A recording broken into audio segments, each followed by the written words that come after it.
Gravando. Agora, como é que eu faço para compartilhar meu negócio aqui?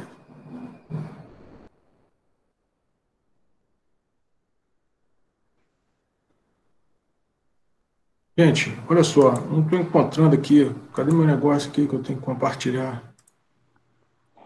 Do lado da mãozinha lá tem Não, uns estou sabendo, parafusos. é que ela não aparece, não está Ah, aparecendo. tá. Foi outro problema. Não está aparecendo aqui para compartilhar. Estava compartilhando, eu parei a compartilhar o compartilhamento e agora não consigo compartilhar de volta para adicionar um Bom negócio. dia, bom dia. Esse Tenta, programa tem vida própria, rapaz. Foi embora? Gostando do quê?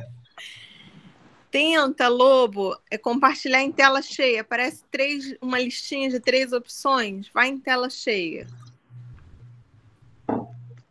Não, não está partilhando com você, está aparecendo uma só. Está aparecendo essa nossa tela aqui, essa tela que eu estou aqui. Não está aparecendo mais. Clica nela mesma e depois sai e vamos voltar.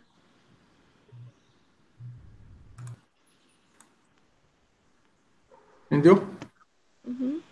Estou compartilhando. Compartilhando a Apareceu. minha tela. Beleza, apareceu a nossa tela. Agora clica aí na tela da apresentação. Vamos ver se ela aparece aqui pra gente. Apareceu? Apareceu, perfeito. Tá bom. Funcionou. Então tá bom. Tá? Então tá bom. Bom dia. Né? Bom dia. A ideia aqui. Bom dia. Bom dia. Eu venho colocando algumas coisas no grupo de bolsa sobre juros e infelizmente o Marcelo teve esse problema de saúde e não pôde dar as aulas da semana passada, que eles iam falar sobre justamente no valuation a formação do custo de capital próprio, né? Quer dizer, o custo médio de capital, que é o WACC, né? E o que acontece? De lá, na semana passada, os juros começaram a subir muito no futuro. Você teve o Focus ontem já vindo com um consenso de inflação para 2021 de 4,60, 4,70. Então, você está vendo alguns movimentos aí no mercado de juros. O juro futuro sobe todo dia. E qual é o impacto disso para a Bolsa, né? Então, assim, o objetivo é só dar uma pincelada, porque é um assunto um pouco mais complexo do que a gente vai conseguir abordar aqui nesse tempo, tá? Então, assim, os objetivos meus de hoje são, independente do slide, tá? São só os objetivos, né? Fazer uma relação entre o WACC e os juros futuros, o efeito dessa mudança dos juros futuros no WACC e no efeito nas ações das empresas listadas, né? E esses efeitos secundários aqui, são objetivos secundários, é porque eu tenho que mostrar para você como que a curva de juros como que é formada a expectativa na curva de juros, tá? Agora, volto a dizer, é muito mais complexo do que eu vou colocar aqui, tá? Envolve discussões sobre ajuste fiscal, a expectativa, é um desdobramento, né, efeitos do mercado internacional e tudo, então, mas só para vocês entenderem o funcionamento, tá? Talvez os dados, alguns não estejam absolutamente update, entendeu? Porque tem coisa aqui que eu fiz na sexta-feira, que eu não atualizei ontem, tem gráficos que eu fiz na sexta-feira, que eu não atualizei ontem, então, assim, é mais para ser um guia só para a gente ir conversando e vendo principalmente os efeitos, né? Gente, eu estou muito mais preocupado em mostrar para vocês qual é a dinâmica do processo do que efetivamente na técnica exata da formação. Por quê? Porque é o seguinte, o Marcelo, isso aqui eu tirei de uma das apresentações do Marcelo, que ele já e não é dele, né? Isso foi tirado daquela nós fizemos do ABC Brasil, no final do ciclo branco, da faixa branca, tá? Então, assim, Marcelo é que vai entrar efetivamente nesse tópico aqui. Eu só tirei isso para a gente fazer algumas como é que eu vou falar? Algumas relações sobre os efeitos, né? Quer dizer, vamos lá, né? Você tem ali, quando você faz aqui o custo do equity aqui, né? Você faz lá, você usa o custo do equity em dólar, porque você tem a questão do beta, tá? O beta desalavancado, o beta alavancado, que dá moderando o beta lá fora, então a taxa livre de risco, o risco país aqui que vem subindo, tá? O diferencial de inflação, tá? E quando você vai ver o custo, e você tem que colocar o custo que seria a dívida, não é isso? O custo da dívida aqui no Brasil, né? Então, assim, é só para vocês verem que tem determinadas coisas aqui que você pode trazer do mercado de juros, tá? E mercado de risco Brasil, que vão impactar aqui a formação do WACC, tá? Então, isso aqui é uma tabela explicativa, mas quem vai, são os assuntos que o Marcelo mais gosta de debater, né? Mais gosta de entrar, questão de estrutura de capital, de debt equity aqui. Então, ele gosta muito desse assunto. Era para ter sido feito dentro do cronograma dele na semana passada, não foi. Então, eu estou dando só uma pincelada aqui, só para fazer algumas correlações, né, algumas relações com o assunto juros. Tá? Bom, vamos lá. Eu peguei aqui, o Etro mandou ontem, tá? Risco Brasil. Tá? Para vocês terem ideia aqui, tá? Isso aqui é do ano passado, tá? Quando teve a pandemia, que a gente chegou até 650 bases aqui, eu acho. Tá? E nós estamos hoje em quase 300 bases. A gente fez uma mínima aqui no final do ano passado e voltamos a abrir. Né? Então, esse CDS aqui, Credit Default Swap, é esse risco país que está aqui. Okay? Existem outras medidas, mas a medida mais usada é o Credit Default Swap. Tá? Isso aqui é uma coisa que eu já mostrei logo na minha primeira apresentação aqui, que é esse PI forward aqui do lucro esperado. Né? Como é que isso aqui é formado? Né? Aqui embaixo eu coloquei rapidamente agora, por isso que eu não consegui compartilhar de novo para vocês, que eu tirei isso aqui do site da B3 agora, 5 minutos antes de começar a apresentação. É o seguinte, né? Como é que essa curva azul clara aqui é a curva do lucro esperado, tá? E a azul é a curva do lucro, do preço-lucro, né? Do indicador de preço-lucro. Uma coisa engraçada, né? Vocês veem aqui o seguinte, né? Quando o azul... Quando você teve Então, o que é esse indicador aqui? É a divisão do índice futuro, tá? Do índice futuro pelo lucro esperado, tá? O somatório do lucro esperado. O que é o somatório do lucro esperado? Olha aqui. Aqui embaixo, à esquerda, tem a composição do índice, né? Além da participação percentual aqui, você tem essa quantidade teórica aqui, tá? Então, como é que você calcula os 114 mil do índice? Você pega a cotação, multiplica por essa quantidade teórica e você faz o somatório desses valores financeiros e chega no 115 mil que está hoje, tá? O que você faz com o lucro esperado? Você pega o lucro esperado pelo mercado, o lucro por ação esperado pelo mercado, multiplica pela mesma quantidade aqui, e você chega no lucro consolidado das ações do índice Bovespa, tá? Que, obviamente, é uma parte do somatório do índice, né? Porque é o lucro esperado, né? O lucro por ação. Tá? Então, assim, uma curiosidade aqui é o seguinte: quando o lucro esperado mergulhou ano passado na pandemia, olha o que aconteceu Peraí. O lucro esperado é o azul claro. O PI o PI explodiu. O PI chegou aí a 20. Por quê? Enquanto o lucro esperado mergulhava, o índice subia. O mercado estava tentando antecipar essa volta aqui do lucro esperado. Aí o que é engraçado é o seguinte: agora que o lucro esperado está lá em cima, né? Está bem acima de 2019, inclusive, né? Isso aqui é uma coisa que me fez pensar, quando eu olhei, me fez pensar ontem, né? Será que você tem aí um crescimento de lucro para 2021? Porque isso aqui é sempre para frente, tá, gente? Esse lucro esperado aqui é o lucro esperado do mercado 12 meses à frente, né? Tanto que quando veio aqui a pandemia no começo de março, aqui no meio de março do ano passado, o lucro esperado caiu. Aqui não havia visibilidade nenhuma quanto ao resultado das empresas, né? E eu acho curioso, né? Porque agora eu estou vendo que você já está tendo um crescimento sobre 2019, né? Olha a taxa de crescimento do lucro que vinha aqui desde 2017.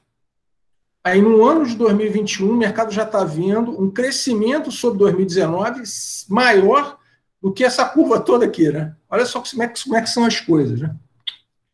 O exagero aqui do lucro esperado, né? Mas, né, achar que o resultado das empresas 4 trimestres da frente, né, os 3 trimestres de 2021, mais o primeiro trimestre de 2022, vai ter um crescimento tão robusto em relação a 2019, eu acho um certo exagero, tá? Mas no mercado,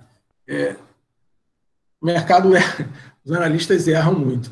E o mais curioso é o seguinte, vocês veem que quando teve a falta de visibilidade aqui no segundo trimestre do ano passado, que o lucro mergulhou, é quase uma defesa dos analistas, tá? Com relação ao que esperar, né? Obviamente, na minha opinião, isso aqui foi um undershooting, e agora a gente está vendo um overshooting para depois a gente voltar para uma taxa de crescimento de lucro normal, né? O que eu costumava fazer era esse consolidado do lucro aqui, eu fazia o crescimento trimestre contra trimestre, fazia uma curva de taxa de crescimento e não uma taxa de crescimento nominal do lucro, tá? Então, assim, o que está acontecendo? Hoje a gente está nesse azul aqui, que é o preço-lucro, né, abaixo da média, porque a média histórica é 12 vezes, tá? Esse 12 vezes aqui tem uma relação, guarda uma relação intrínseca com a taxa de juros. Por quê? Porque aí a gente volta aqui no AC. E quanto maior a taxa de juros, tá, maior é o desconto que você vai dar no teu fluxo de caixa. Tá? Então, isso é que eu queria mostrar para vocês. O impacto que a subida da taxa de juros está tendo aqui. Ó. Nós chegamos aqui em dezembro a ter 14 vezes, que era um valor que o mercado achava, que o mercado via como muito positivo, tá? E agora nós estamos em 10. Por que o índice nominalmente não caiu de dezembro para cá? A gente está no mesmo patamar. Porque o lucro esperado continuou subindo. Está muito complicado, gente. Eu não estou conseguindo ver vocês aí.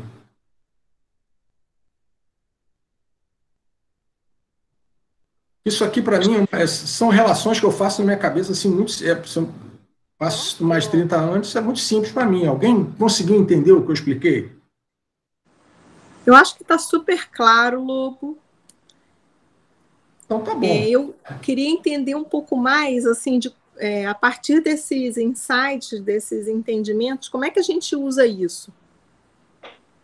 Pois, Isabela, assim, aí é aquela história, o cuidado que eu tenho que ter, né, com o que eu falo aqui é o seguinte, né, assim, quando eu olho o insight, quando eu olho para esse gráfico aqui do preço-lucro, né, eu infelizmente acho que a bolsa está cara. E não, eu vou explicar para vocês por quê. Não é porque eu estou achando, não. É porque quando você vê esse pico aqui do final você vê aqui final de 2019, começo de 2020, do lucro, você já está na faixa 10.500 aqui contra 9.000. Nós estamos botando um crescimento para 2021, 12 meses à frente, né, de 15% do lucro consolidado das ações do Ibovespa, 15% acima do final de 2019. Isso, para mim, não faz sentido, entendeu? Entendo. Achar que... você conhece isso por dentro, né? Achar que as empresas crescerão seus lucros 15% sobre 2019, sobre o ano de 2019, porque eu estou tirando 2020, tá, Isa? Porque... Sim. 2020 é típico, concordo. Exatamente. Eu acho que, em termos de taxa de crescimento de lucro, a bolsa está cara. Aí a gente vai pro multiplicador, né? O PI é um multiplicador. Ele multiplica o valor do índice, é o número de vezes que você multiplica o lucro esperado. Aí você tem o seguinte, a média histórica desse negócio é 12 vezes. Tá? A gente está trabalhando com 10. Nós viemos de 14. Por que a gente veio de 14 para 10? Porque o juro subiu muito e as perspectivas de ajuste fiscal, de inflação, subiram muito. Então, o que acontece? Quando eu olho para isso, eu tenho que pensar o seguinte, que o lucro da Petrobras, as ações principais pesos no índice, né? Petrobras tem que vir bombando, que é possível, Vale bombando, que é possível, mais os bancos vão ter um desempenho em 2021 muito melhor que o de 2019, e outros setores que estão hoje com... Bom, o setor de e-commerce não tem lucro, então ele é neutro nesse... Ele impacta só no múltiplo, né, porque ele compõe a carteira do índice, ele não impacta sobre o lucro esperado, o setor de e-commerce. Então, assim, esse crescimento de 15% de lucro sobre o final de 2019, sobre o lucro acumulado de 2019, entendeu? Eu acho que, eu não tenho certeza que mesmo essas empresas que tendem a vir, são empresas de valor, que tendem a vir melhor do que o mercado estava esperando, tá? Conseguiriam fazer esse crescimento consolidado. Né? Porque essa superação tão importante, né, de 15%. Eu entendo e faz todo sentido o que você está falando. Exatamente. Então, eu acho assim, muito pesado, mas o mercado, como dizem, é soberano. O mercado não sobe, gente. O mercado não sobe por causa dos juros. Tá? E os juros está fazendo com que, como a taxa de desconto do fluxo de caixa aumentou, tá, por causa dos juros, você está tendo uma diminuição do multiplicador, que é o preço-lucro. O mais engraçado de tudo é o seguinte, o PI, ele guarda relações com a taxa de juros, com a taxa de desconto do fluxo de caixa e também com a taxa de crescimento do lucro. Se a taxa de crescimento do lucro é alta, você aumenta o PI, que é o caso de setores de tecnologia. Sim. Assim, eu fico vendo que o mercado está projetando um crescimento de lucro para 12 meses à frente muito grande, tá? E o que está impactando mesmo o multiplicador, tá? É mais os juros do que a própria taxa de crescimento do lucro, entendeu? Então, assim, o mercado, para mim, está numa posição muito, muito arriscada, tá? Eu não posso falar mais do que isso, porque aí eu vou estar deixando de ser técnico para passar uma avaliação pessoal, tá? Mas me parece que 15% de crescimento sobre 2019, sobre o final de 2019, eu acho um pouco, né? Porque, gente, o que acontece, né? Esse lucro, essa linha azul, ela leva em consideração a expectativa do mercado. Isso aqui é a Bloomberg que dá, tá, gente? Isso aqui, não podia falar isso aqui, mas está falado. Ela que coleta isso, a Dow Jones faz também, tem várias empresas de database do mercado que fazem essas pesquisas com os analistas, tá? Então, assim, você estava aqui com 9 mil pontos dos 100 e tantos mil do índice no final de 2019, que era a expectativa de 12 meses à frente. Tá? Aí veio a pandemia, e você risca esse ano de 2020 aqui. A gente está olhando aqui uma expectativa de crescimento de lucro boçal em relação a 2019, para uma economia que está se recuperando do choque de 2020. Isso. E com aumento de demanda, né, do setor público pela poupança privada, entendeu? Então, assim, eu acho isso um exagero, assim, total. Da mesma maneira que eu achava também que uma queda de 50% de lucro aqui, que a gente estava em julho do ano passado, também era um exagero, entendeu? Tanto ao mar, nem tanto à terra. O que acontece em situações de alta volatilidade aqui? Por que eu me bato tanto, né? Marcelo, para mim, as aulas do Marcelo de sábado são as mais importantes para quem quer operar a Bolsa, ou quem pretende investir em Bolsa, na minha opinião, porque só com dado passado é que você consegue encontrar variância, né? Encontrando variância, você encontra série histórica. Você encontra variância, você consegue medir o risco que você está correndo de alguma maneira, né? Ele pode não ser exato, mas ele te dá algum parâmetro, né? Como o Marcelo falou, tem várias maneiras de você medir isso. Mas, pelo menos, a série histórica, através da variância, você pode usar algum modelo que te dê alguma noção do risco que você está correndo, tá? Perfeito. Lobo, temos uma mãozinha levantada do Edson. Manda bala aí, Edson. Me interrompe vendo vocês, cara. Bom dia, Lobo, tudo bem? Bom dia. Seguinte, com relação, eu não sei se eu entendi bem, você falou que o setor e-commerce, ele não dá lucro, foi isso que eu entendi? Você imagina o seguinte, Edson, olha aqui. Aqui embaixo à esquerda, aqui que eu botei correndo agora, tá? Quanto que está na ordem alfabética aqui, tá vendo? Como é que você chega naquele índice de cento e tantos mil, tá? O que você faz? Você pega essa Ambev aqui, multiplica por essa quantidade, pega o preço dela, multiplica por essa quantidade de ações aqui, e ela é um pedaço do índice, entendeu? Beleza? Certo. Aí o que você faz para o lucro? Você pega esse lucro consolidado aqui, você pega a mesma coisa, em vez de multiplicar pelo preço da ação, você multiplica pelo lucro por ação esperado para frente, entendeu? Ok. Então, beleza, o que acontece? O setor de e-commerce, quando você pega lá a Magazine Luiza, você olha para eles, os caras não dão lucro, concorda?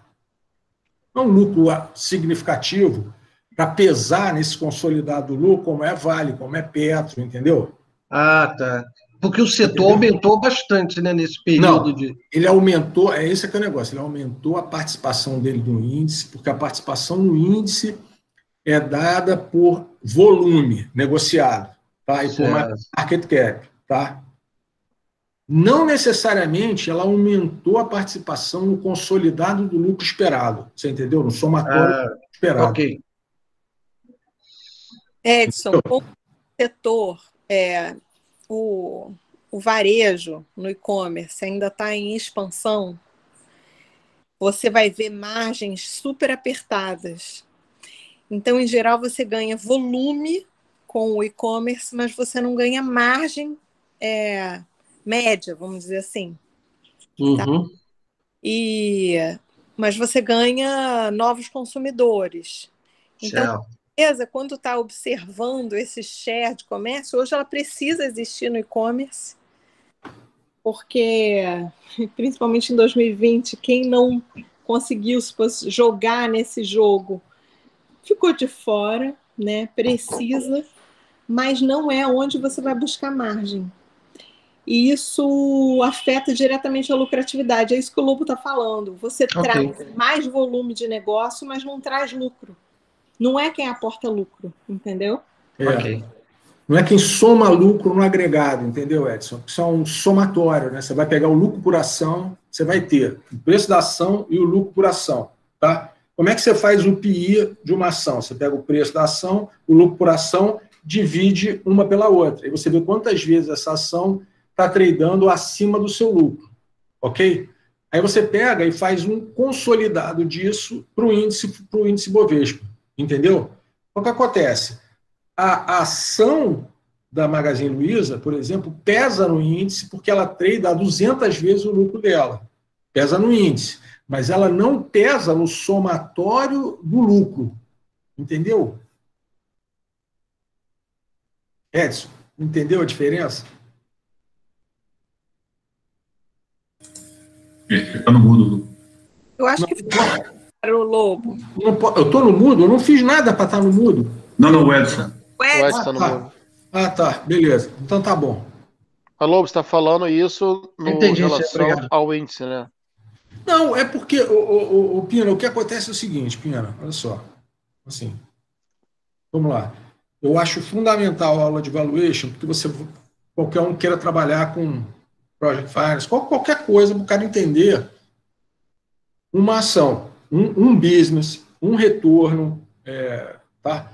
Só que acontece o seguinte, normalmente, quando você trabalha com índice, concorda? Índices, ETFs, né, que são as shares, são fundos, né, que compõem por N ativos, N ações, você tem que trabalhar com consolidado desses lucros, entendeu? Então, assim, são conceitos, Pina, porque para mim, que estou nesse negócio há esses anos todos, são conceitos naturais, né? E dado que são conceitos naturais, para mim até é mais difícil de explicar, porque eu não consigo, eu não tenho essa didática do Marcelo de ponto a ponto, entendeu? É muito complicado. Eu estou tentando passar para vocês mais essa ideia do agregado, Pina. Tá? E aí você, quando vai operar o índice, cara, assim, Pina, já assim, existem... Eu vi um relatório ano passado do Bank of America, porque isso aqui embaixo é o S&P, tá, gente? Tem a mesma coisa aqui, tá? Isso aqui é o S&P, o lucro esperado, somatório do lucro esperado, com PI, o PI do S&P está na faixa de 22, o nosso está na faixa de 10, tá? Ele está bem acima da média dele, porque a média dele é na faixa aqui de 18, ele está tradando acima. Esse é efeito dos juros também, isso aí é... Também aí, Pina, você pega no S&P 500, tá? São 500 ações. Quando você olha para o S&P, tem lá Apple, as principais, né? Todas as que são de trilhão de market cap, de valor de mercado, né? Apple, Google, e assim por diante. Esses caras tradam nesse percentual de preço-lucro. Aí você puxa o índice todo para eles, entendeu? Então, é uma questão de você olhar setor a setor, ação a ação, dentro da composição do índice. É por isso que hoje, Pina, sinceramente, eu não olho muito mais isso aí não, cara. Só que isso aí é o que sai na imprensa. Entendeu? Assim, por quê? Porque é um basket onde, para você operar um índice hoje, você tem que... É por isso que eu fico... Vamos lá. Assim, day trader de índice. Esse aí para que lado está ventando, entendeu? O cara não consegue. A volatilidade da bolsa está tão grande que amanhã você pode amanhecer aí como aconteceu aí. Ah, não, a Eletrobras caiu 20% porque saiu lá o Wilson Faria da presidência. Aí cai 20%, pumf. Isso impacta no índice, Pina. Entendeu? Então, assim, você está lá, tudo bem, teu gráfico está mostrando lá no índice e tal, só que você não consegue pegar e olhar o gráfico para 78 empresas do índice. Entendeu? Então, você olha para o consolidado. Eu acho que hoje, isso na minha cabeça, depois desses anos todos, para mim não faz o menor sentido, Pia. Menor sentido. Mas faz sentido para olhar a tendência, como a gente falou antes, pouco para ter um cheiro, uma percepção, se as projeções estão muito mais altas do que um razoável. Não, mas, Isabela, antes, vou falar uma coisa. Eu em vez de olhar... Por isso que eu botei esse gráfico aqui, né?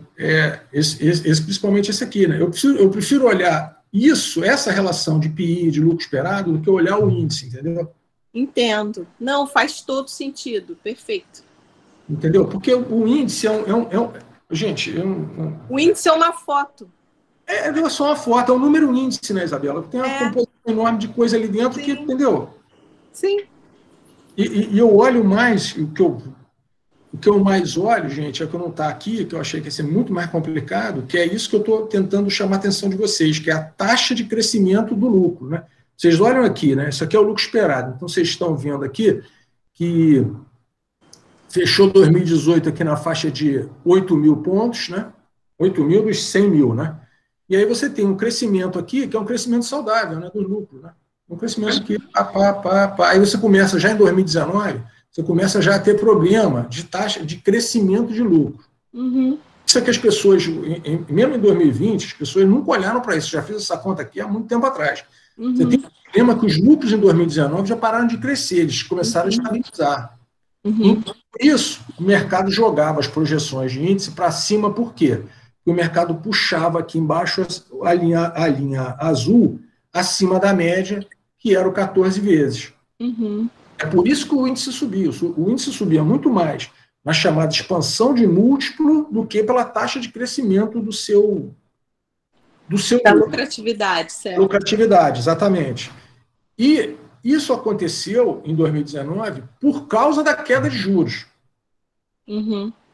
Tá? Você expandiu o múltiplo por causa da queda de juros, mas a taxa de lucro em si não estava crescendo. Então, eu prefiro olhar a taxa de crescimento dos lucros, entendeu? Mas Lobo, chegou uma pergunta do Afonso perguntando o que é PI. Pedindo para fazer um recap rapidinho. Não, Afonso, é preço-lucro. Preço sobre o lucro. E de earnings, que eu tenho... o que acontece com a Isabela, assim, a gente fica mais ligado com os termos em inglês. É preço-lucro. Preço-lucro. PI aqui é preço-lucro. Preço sobre earnings. Fez sentido para você? Sim. Então, beleza. Ele já respondeu aqui, tá no chat. Beleza. Eu estou dando voz ao chat. Isabela, eu estou com a tela cheia aqui, não estou vendo absolutamente nada, só a minha apresentação. Perfeito, por isso que eu estou falando. Tá ótimo. Bom, vamos lá, gente. Agora começou a complicar aqui rapidamente, vou tentar. Bom, vamos lá. Um monte de gráfico aí, né? Adoro. Juro nominal. Juro nominal é essa que a gente está vendo em juro futuro lá, tá? Tá vendo aqui, ó? Juro futuro, janeiro 22, 4,29, janeiro 23, 6,05, janeiro... Esse juro aqui é o juro nominal, tá? Estamos olhando o gráfico da esquerda acima, certo? Certo. É que aqui embaixo, Isabela, com a tabela mais colorida da direita, eu coloquei o preço mesmo nominal, tá? Tá. E essa curva vermelha, então, é a curva desse gráfico? Exatamente. Exatamente. Tá? Que sai aqui de 2 e alguma coisa para 8,15 lá em janeiro 28. Tá? Beleza, tá bom. Isso aqui é o juro nominal. Tá? O juro nominal tem vários desdobramentos, mas o juro nominal ele é dividido basicamente em juro real e inflação.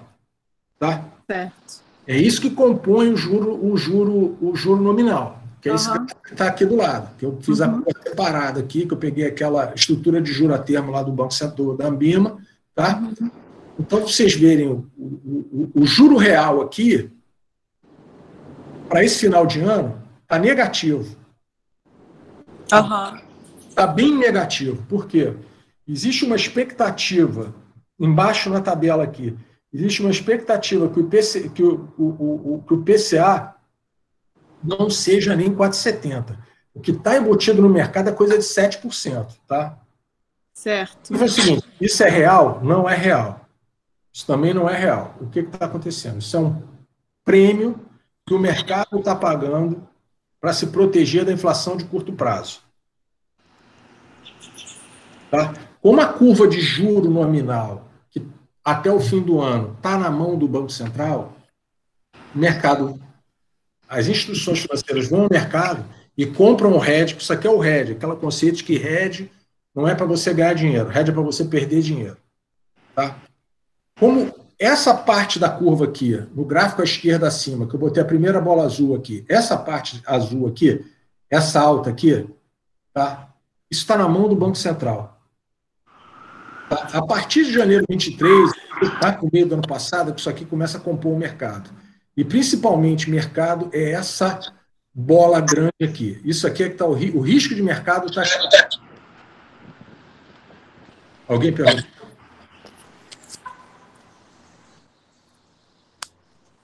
Entendeu? Então, assim, o que o mercado faz? Bom, já que a inflação está andando, né, projetada é 4,70, né? E a gente tem o juro de 2, né? A gente está trabalhando com juro real negativo, né? Tendo dinheiro, né, aplicando em renda fixa. O que o mercado faz? O mercado vai lá e compra, tem instrumentos para isso, ele compra o hedge, que é a inflação futura, não quer saber. Você imagina de 4,75 para 7, você está pagando 2% o ano de hedge. Por quê? O mercado está pagando 2% é porque eu acho que pode ser maior do que isso, né? Sim. Então, assim, eu botei esse gráfico aqui à direita, da inflação mais juros, que é o seguinte, é aquele gráfico que faz o somatório, né? Então, essa curva aqui de cima é a curva da inflação implícita, e embaixo é o juro real. Esses dois somados aqui dão exatamente essa curva vermelha, tá? Eu reparti em dois pedaços. E tem uma metodologia que é tirar a inflação implícita. Então, a inflação aqui, ó, para julho, está aqui, ó, 7,80, ela vem caindo. É uma composição. Tá? Esse 6,96 aqui é para janeiro 22. É aqui, ó. A inflação de curto prazo, o mercado está pagando um prêmio boçal na inflação de curto prazo, para ter hedge, né? O mercado está com medo do descontrole inflacionário. Tá? O mercado tem medo disso. Tá? Se o mercado está certo ou errado é outra discussão. Não vou discutir isso. Agora, isso aqui é que dá a base, gente, para essa queda aqui do PI. Para essa queda aqui do ratio, que estava trabalhando em 14 e agora está trabalhando em 10. Mais para perto de 10. Né? Isso aqui é um desvio padrão, tá? 14, 12 e 10. Isso aqui é a média histórica, você faz um desvio para cada lado. Tá? Ele está trabalhando perto, né, o que seria um indicador de compra. Né? Ainda mais para essa taxa de crescimento de lucro aqui. Tá? O mercado está com medo que o Banco Central seja obrigado a reagir fortemente no curto prazo. Então, vamos lá. Conseguem ver uma linha roxa aqui sobreposta à linha vermelha? Tá? Vocês conseguem ver? Sim. Pelo seguinte, o que é essa linha roxa aqui? Aqui embaixo, tá? Tá a curva do Copom, tá? Então, o que o mercado já está esperando para esse ano aqui? Para esse ano e ano que vem? Está esperando que você termine um ano em 4,20, tá? Tenha 2,30 de alta e 1,92 no ano que vem, terminando em 6,12, que é justamente o juro, aquela história que o Héctor falou para vocês, é o juro neutro da economia, 6%. Tá? Aí você tem o seguinte, mas com que, como é que eu vou falar? Com que progressão? É essa progressão aqui do incremento. Tá? Esse incremento vem de onde? O mercado faz essa distribuição aqui de probabilidade. Tá? É um valor esperado isso aqui. Tá? É que você tem 50%, por exemplo, 37,5% aqui, para a reunião do Copom de amanhã ou depois, ela significa que é 50% de 0,25 e 50% de 0,50. Entendeu? Então, o que acontece? O mercado está aumentando progressivamente aqui, ele colocou depois, quando a curva já estabiliza lá por causa de agosto, o mercado começa a aumentar a probabilidade. E olha só, o mais curioso é o seguinte, para compor essa curva até o final de 2022, no ano que vem, existe uma probabilidade de que ele continue subindo os juros 0,25, sim. Eu só transformei a curva do mercado num cenário de probabilidade de aumento de juros aqui. Tá? Isso aqui é uma tabela, isso aqui é um valor esperado, gente. Isso é 37,5, é 50% de 25 e 50% de 50. Ridículo, né? Assim. Só que dá, esse ano, 2,30 e no ano que vem, 2%, tá? De alta. Isso é o que está embutido no mercado. Mesmo isso, gente, que eu quero mostrar uma coisa para vocês aqui, que é o que eu estou falando. Esse cenário de alta aqui não deixa... Porque isso aqui... Vou tentar explicar uma coisa para vocês. Existe um horizonte de tempo que o Banco Central impacta na expectativa, tá? Para o mercado. Olha só. São duas coisas diferentes aqui. O Héctor explicou para vocês o que é a potência da política monetária, que é 12, 18 meses à frente. Tá? Existe o horizonte de tempo que o mercado consegue ver, porque o mercado trabalha com preço de ativo. O mercado é obrigado a precificar esses ativos dentro desse horizonte. Tá? Quando você vai para 2023, que o Banco Central já não tem mais potência, tá? Mesmo se ele começar a subir o juro agora, o que acontece? Libera o mercado para precificar do jeito que ele quiser.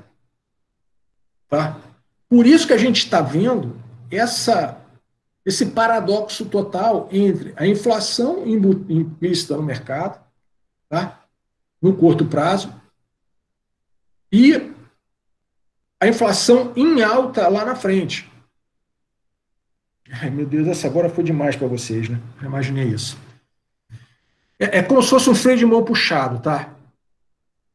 Se dependesse do mercado, esse juro já tinha subido. É isso que eu quero explicar para vocês.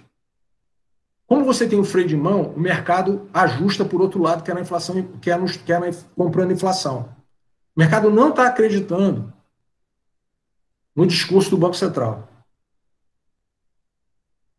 Então o mercado está comprando hedge. Comprando hedge, ele compra inflação implícita, futura, Outro dia tinha uma matéria do Senna no jornal, eu trabalhei com o Senna, né, há muito tempo, né? Eu sei exatamente a cabeça dele, não preciso nem ler a matéria. E eu vou te falar que o Senna está certo, né? O que o Ettore falou para vocês naquele encontro é o seguinte, né? O problema que o Banco Central está encarando agora, que graças a Deus não é meu, né? É do Roberto Campos Neto, é uma questão de credibilidade, né? Sim, o juro já deveria ter subido. Aí você fala, aí o que acontece? Quando a gente olha para o IPCA, olha aqui do lado na tabela, isso aqui eu ajustei ontem, nessa tabela amarela aqui do lado. Isso aqui é o seguinte, o mercado ainda trabalha com 3,5% de inflação para o ano que vem. Tá? 3,25 e 3,25. Por quê? O mercado ainda, os economistas ainda se veem forçados a trabalhar com o chamado choque externo, de que esse problema que a gente está tendo aqui no Brasil, ele é consequência única e exclusivamente da pancada que as commodities estão levando. Tá? O que o mercado está sinalizando para o Banco Central é que o mercado não acha isso. Não estou falando dos economistas dos bancos, não. Estou falando dos tomadores de decisão, quem toma a decisão mesmo, lá, o Cândido Brás, os caras estão sinalizando para o Banco Central, através do mercado, que eles não acreditam nisso, não. E eu, pessoalmente, também não acredito, porque eu acho que é um problema fiscal gravíssimo que o Brasil tem. Né? No próximo slide eu vou mostrar para vocês isso. Tá? É o seguinte, né? É como o seguinte, você teve no segundo semestre do ano passado, o que mudou, né? Uma expansão fiscal grotesca por causa desse déficit nominal que a gente está tendo agora, de financiar, né, essa rolagem da dívida esse ano, e você teve o Banco Central fazendo o mesmo movimento. Né? Existe um peso e contrapesos, tá? Em tese, né, você vai para a teoria, quem estudou economia aqui para entender, você tem uma expansão fiscal, você tem uma contração monetária. Né? Quando você tem uma contração fiscal, você tem a expansão monetária. No ano passado, a gente teve os dois juntos. Então, todo mundo ficou surpreso no ano passado quando a inflação explodiu. Né? Então, assim, eu acho que o problema está muito mais ligado à questão fiscal, inclusive porque quando você pega aqui de 23 para frente, isso aqui é só cenário fiscal praticamente. Tá? E eu queria mostrar uma coisa para vocês aqui. O que é esse ano fechado aqui? Ó, CDI implícito aqui embaixo, na tabela de DI futuro. Isso aqui é o juro nominal para aquele ano. Tá? É diferente do forward, que é o DI aqui. O DI ele é uma média de hoje até o vencimento do DI. Os DIs, de juro futuro, vencem sempre no primeiro dia útil do mês. Tá? Então, ele pega sempre o período anterior. Então, por exemplo, janeiro 22, ele vence em 1º de janeiro de 22. Então, ele pega todo o juro médio até 31 de dezembro. Tá? Então, assim, na média dá 7,43. Tá? Mas quando a gente, na média dá 7,43 aqui para o 25, mas quando a gente olha pedaço a pedaço, computando essa curva aqui, porque aqui vai ser menor, né? A gente está com o juro menor aqui, tá? Você vê que o juro para 2021 é 4,22, o juro para 2022 vai pular para 7,50, o juro do ano. A gente já está trabalhando com juros, com inflação implícita para frente, com juro real para frente, muito maior do que a realidade agora. O mercado pode estar completamente errado. O mercado pode estar completamente errado. O mercado pode estar totalmente exagerado para você entrar na ponta oposta do mercado. Pode ser. Só que a situação fiscal não diz isso. Tá? Bom. Zé, queria fazer uma pergunta rapidinho. Só antes de você mudar de slide aí, eu não conheço claro, muito. Eu sei disso. Que você mencionou que o mercado está com medo e está comprando inflação. Eu vou te fazer uma pergunta bem basilar, né? O mercado compra, quem é que está vendendo essa inflação para ele estar comprando? Alguém que acha que está exagerada. E quem é essa pessoa? Quem é essa entidade, vamos dizer assim? Alguma outra pessoa do mercado.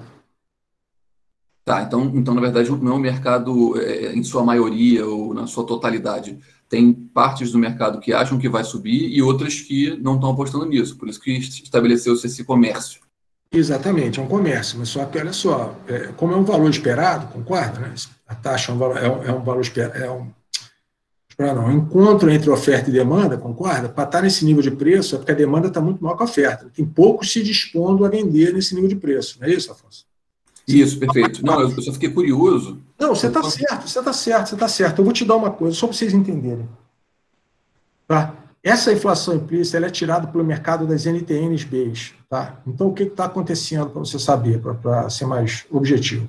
Tem uma demanda boçal de compra por NTN-B, que é indexada ao IPCA, no curto prazo, demanda absurda. E o que acontece? Você só encontra alguém disposto a te vender num preço altíssimo. Você entendeu? Num preço onde a inflação é maior do que o juro que o cara está recebendo ali, que dá um juro real negativo. Entendeu? Entendi. Por exemplo, um dos agentes que está vendendo isso poderia ser o próprio Tesouro, lá no Tesouro Direto? Pode. Mas é porque o Tesouro Direto é muito pequeno, mas você está me dizendo o seguinte, que se o Tesouro amanhã, eu estou dizendo o seguinte, se o Tesouro amanhã fizesse um leilão oficial, tá, dessas NTN-Bs no curto prazo, tá, essa inflação implícita ia cair. Sem dúvida nenhuma. Tá? Mas eu te garanto que o mercado, se isso aí vier para 4%, se a inflação implícita sair de 7,80 lá, 6,90 para 4%, o mercado compra tudo. Esse cara some o vendedor de mercado e entra só o Banco Central, entra só o Tesouro vendendo. É por isso. Obrigado. Ontem a gente estava falando alguma coisa, acho que foi no campo sobre intervenção, acho que o Valdir colocou. As intervenções do Banco Central, gente, são muito complicadas. Todos os bancos centrais, tá? Porque o que acontece? Existe o fundamento da economia, tá? Existe o fundamento da economia, tá? Se o Banco Central persistentemente começa a querer colocar um preço no mercado que não que não reflete a realidade econômica, ou que não reflete a situação econômica da conjuntura, fatalmente o mercado vai colocar o Banco Central em córnea. O que é colocar o Banco Central em córnea, Afonso? Tá? Quero te perguntar uma coisa. Tem 350 bi de reserva. Tá? Vamos supor, por acaso, que é uma hipótese, tá, gente? Vamos supor que o Banco Central atue no spot e traga o câmbio, sei lá, de R$ 5,50 para R$ 5,00, tá ok? Beleza? Beleza. Isso gastou 60 bi de reserva, tá bom? Beleza? Eu quero saber o seguinte, quando daqui a um mês aparecer no jornal que o Brasil perdeu 15% das reservas, eu só quero saber qual é o pânico que vai dar. Eu penso muito nisso, cara. Por quê? Porque ele vai ter que continuar vendendo o tempo inteiro para sustentar aquele preço que é o preço errado. Exato. Então, isso que eu estou te falando. Esse preço aqui pode estar errado totalmente. Só que não tem vendedor nesse preço, cara. O problema todo é o seguinte, Afonso, assim, a beleza que eu trabalho com isso há muito tempo é o seguinte, cara. O especulador ele tem que fazer parte do processo, entendeu? Porque ele é que assume o risco. Como é que eu vou falar? Ele é que assume sempre o maior risco. E o que eu estou dizendo é o seguinte: para a inflação de 2021, essa agora, não tem vendedor, não tem especulador. Ou os especuladores são muito poucos, ou os especuladores estão pedindo um prêmio para te vender o hedge muito alto. E quem está comprando é o cara que quer fazer hedge, o cara que, sei lá, aí você tem que olhar para o book do banco, entendeu? Ver quais são os gaps, onde o cara está. Aí cada um vai para cada um. O que é gap? Que normalmente o banco ele empresta longo, tá? E toma curto. Então, ele fica com gaps à frente. Então, ele tem que administrar esse gap tomando curva. Aí é uma confusão que eu não estou a fim de entrar nesse dado, não. Mas olha só. Vamos lá. Vamos lá. Aqui é o seguinte, dá para transformar essas taxas todas que estão vendo aqui, tá? Como é que você calcula a volatilidade desse DI de janeiro 25 aqui, tá? Como é que você calcula? Você transforma isso em preço. Tá? PU, preço unitário. Tá? Na realidade, é o que quando vocês compram uma debênture, né, vocês vão para o mercado renda fixa, lá o assessor de vocês, o que você faz? Você compra por um preço. Aquele preço, ele significa ou ele reflete uma determinada taxa dentro do fluxo de caixa daquele ativo. Tá? Mas o que você compra é preço, é a mesma coisa. Você vai lá no WACC, né, o WACC da empresa, quando você compra naquele preço, a empresa você tá comprando os fluxos de caixa naquela taxa descontada pelo WACC. A mesma coisa aqui. Então, o que você opera é preço unitário. Então, olha só o que aconteceu março aqui, tá vendo? Ano passado, pandemia, tá? As volatilidades do DI de janeiro 25 estavam na faixa entre menor que 10%, tá? O que é essa aqui? É o que eu gosto de usar, que é 20 dias, que é 20 dias úteis, que eu pego a amostra, tá? E multiplico pela raiz de 252, tá? Então, é aquela amostra. Então, isso aqui é uma média móvel que vai se movendo. Eu tenho sempre os últimos 20 dias de volatilidade. Contra 6 meses, que são 126, e 252, que é o anual. Tá? Então, vocês veem que a volatilidade anual, ela mudou de patamar. Ela estava aqui na faixa de 8, tá? Subiu para quase 16 aqui, e ficou. Porque a média móvel dela está saindo coisas aqui com a volatilidade mais alta e está entrando coisas com volatilidade mais baixa e está entrando com volatilidade mais alta. Tá? Desvio padrão, variância. Tá? E, obviamente, a vermelha, que é do 6 meses, ela tem um comportamento menos, né, errático. Né? Então, para vocês verem o seguinte, nos últimos 20 dias aqui, a volatilidade do DI subiu mais ainda.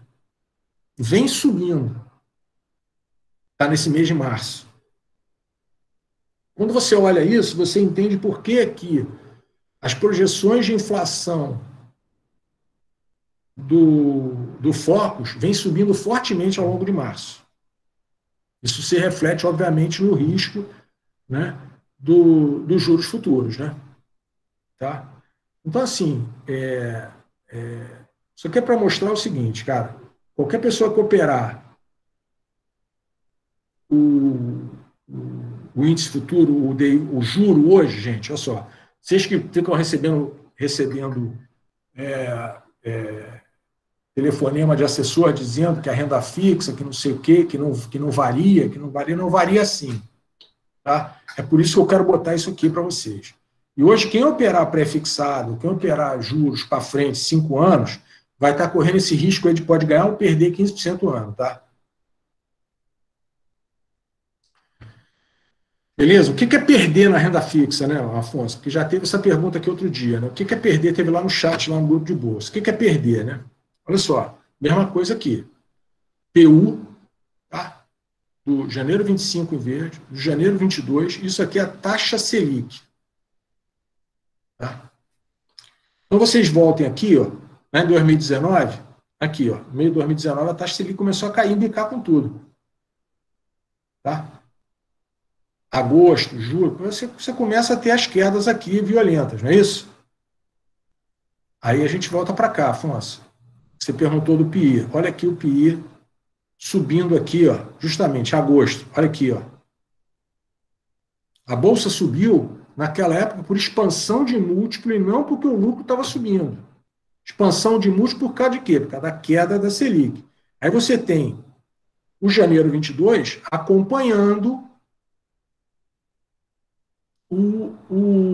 a trajetória da queda aqui. Correlação muito perto de 1.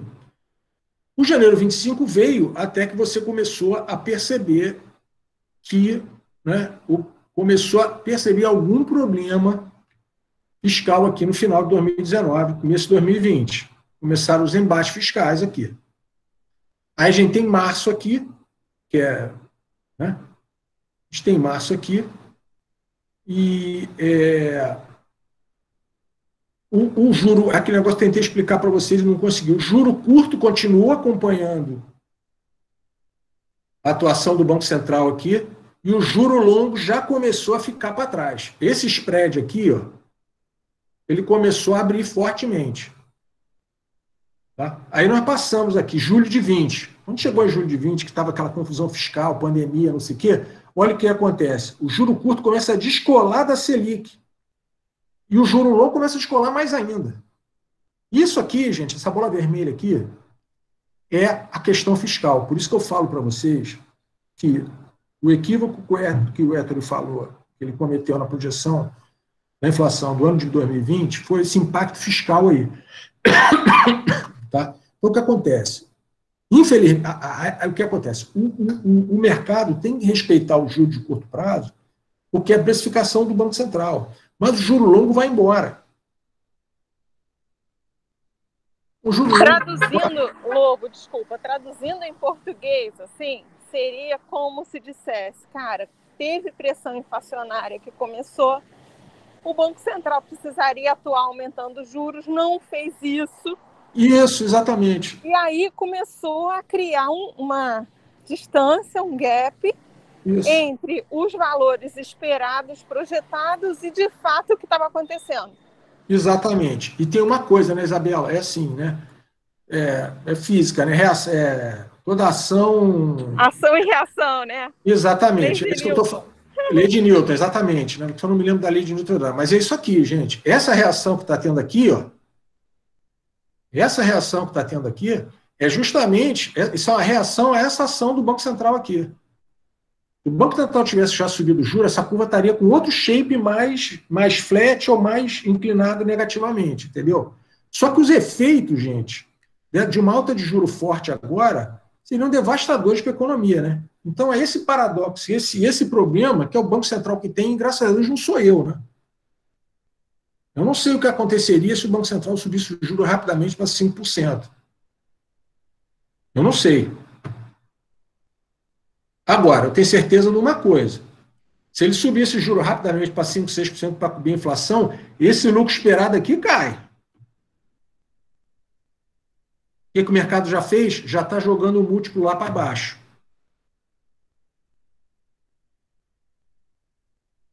Entendeu? Eu acho que o Pina levantou a mão. Lobo. Pina, fala aí, Pina, eu não estou vindo. Me corta, não tem problema não. Vai, fala, Pina.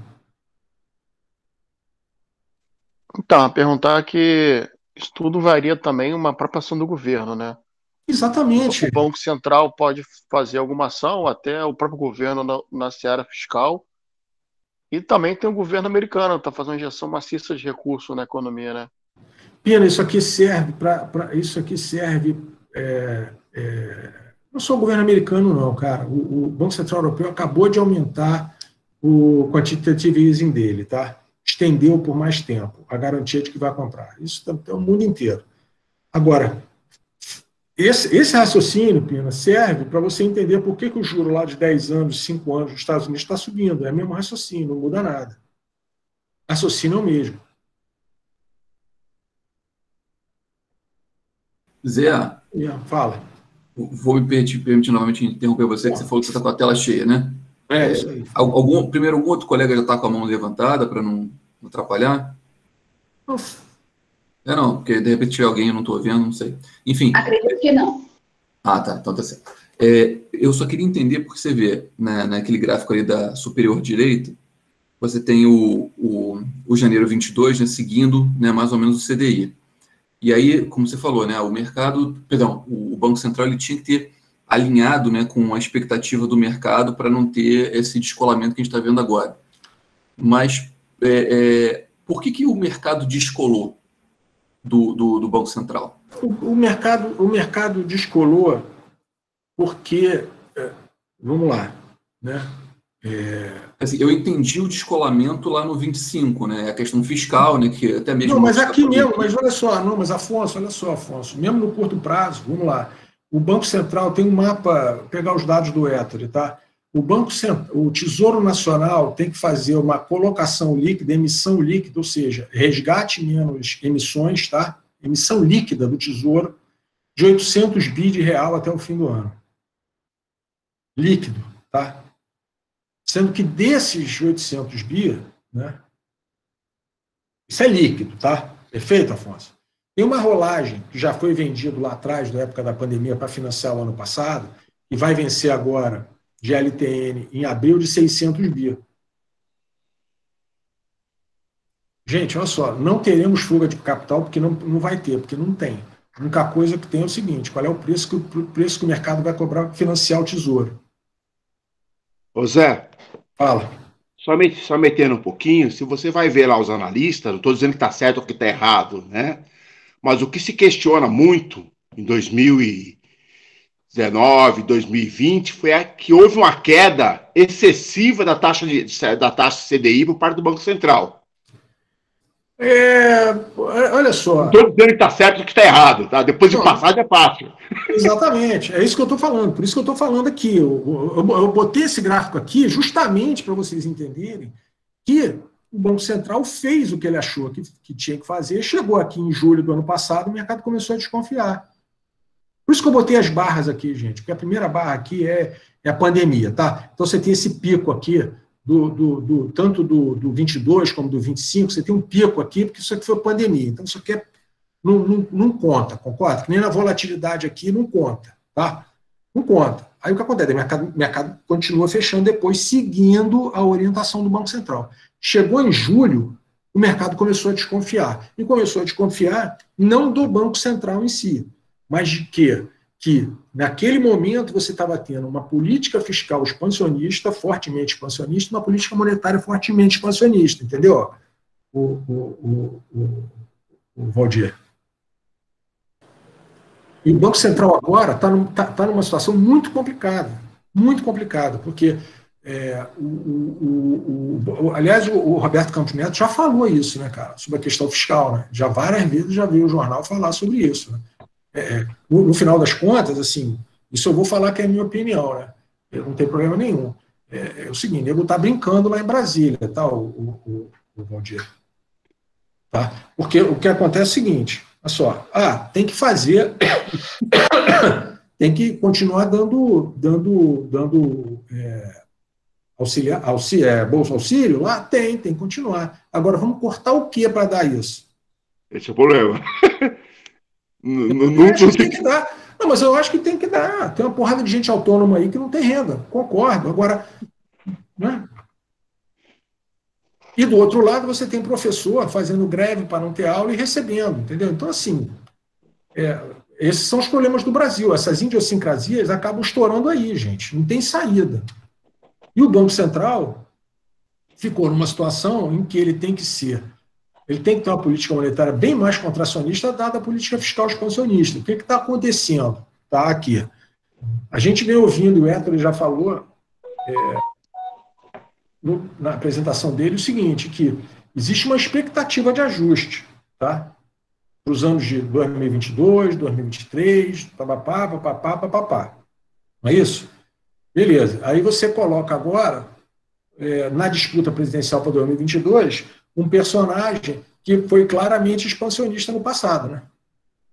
Então, assim, não tem como o mercado ficar tranquilo. E o que acontece? A Isabela está aí, que é diretora financeira da multinacional. Quando eu falei o negócio da Petrobras, é o seguinte, gente, pega a FP&A aí, o pessoal de FP&A. Cara, então, Afonso vê isso no dia a dia aí.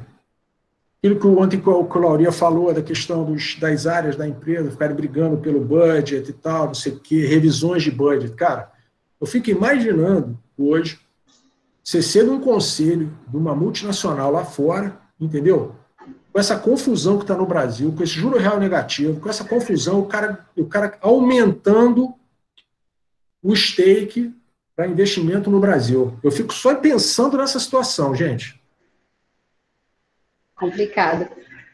Lobo, o Helder está com a mão levantada, aí, e aí eu acho que a gente pode fazer a última pergunta para o... Isso, que está acabando. Só uma pergunta aqui.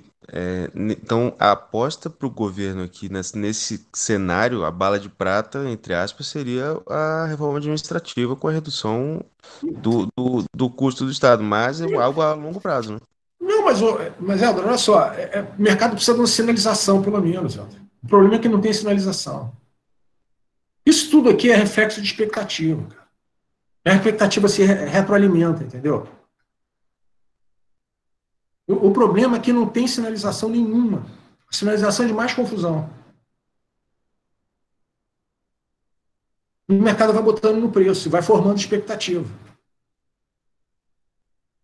Olha só, gente, assim, para terminar, tá, o Balu? Tá vendo aqui, ó? Focus, 4,72. Focus de 2023, tá? De 2022, 3,50, tá? Na hora que isso aqui for para 4, o Banco Central vai estar numa situação chamada de ele já vai estar atrasado em relação aos aumentos, tá? É simples assim. O que eu levo, Lobo, e aí você me corrige se eu estiver errada, é o seguinte: se a pressão inflacionária é enorme, muito alta, para manter as metas de inflação atuais vai custar caríssimo para o Banco Central. Exatamente. Sem deixar os juros explodir. E aí a gente vai estar entre a cruz e a caldeirinha. Ou deixa os juros explodir, ou deixa a inflação explodir, ou entra com todo o fundo de reserva, que eu acho a pior das opções, pessoalmente. Isabela, o Brasil sempre foi assim, Isabela. Por quê? Porque aquela história sempre dos que o Helder, a gente conversa com ele, a questão dos lobbies que já estão estabelecidos, né? De como é que se divide o orçamento, né? Exatamente. Então, acabou, entendeu? Isso aí tá dado. Assim, eu, Isabela, pessoa física, eu tenho dinheiro em fundo de inflação, porque eu acho que vai ser um caminho, tá? Não, é porque eu acho que Sabe por que você acha isso? Porque você já viu no passado, entendeu? Porque a saída sempre mais fácil para todo mundo é a inflação. A saída para o político é a inflação, entendeu? Sim. Aí ele tem alguém para botar a culpa, que é o Banco Central, não é ele. Que é o governo, é o executivo, entendeu? A culpa da inflação é do executivo. Gente, mas foi aprovada a autonomia do Banco Central, né? Então, o que acontece... Se ele quiser, também ele pode se descolar, né? Ele pode dar uma porrada no juro, aí você vai ver o que vai acontecer com o PIB. Isso custa para ele também, né, Pina? Ele tem lá no mandato dele a questão do emprego ainda, né? Como é que faz? Exatamente. Pina, não tem, assim... E o que acontece? Como o mercado vê esse impasse, Pina, o mercado vai com tudo, cara. Você tem um campo fértil para nego especular contra. Isso eu falava para o Héctor no final do ano passado. O que acontece é o seguinte, a narrativa para apostar contra tá toda... Eu já vi isso 500 vezes. E o que acontece? Contamina. Aí vira profecia autorrealizável e vai embora. Por isso que eu digo aqui, ó, só para terminar, tá? O que está me dando medo é a taxa de crescimento de lucro aqui, que o mercado já ajustou no PI. Essa taxa de crescimento de lucro aqui que está me assustando.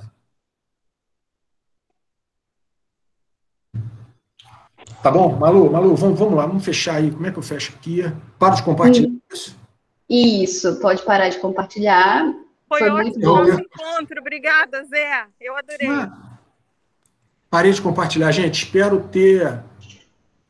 Pô, gostou, Bruno? Você gostou? Você achou que fez sentido para você, Bruno? Sim. Fiquei com algumas dúvidas pontuais, mas bastante sentido. Depois você só mandar lá manda pra gente, no grupo, Bruno. Lá que eu vou responder. Tá? Senhores, obrigado. Valeu, Zé. Obrigado. Obrigado, hein? Um abraço. Obrigada, Zé. Valeu, Lobo. Obrigada, Zé. Maravilhoso. Bom dia, pessoal. Um abraço a todo mundo. Obrigado, Zé. Obrigado, Zé. Bom dia a todos. Obrigado, Zé. Bom dia a todos. Obrigado.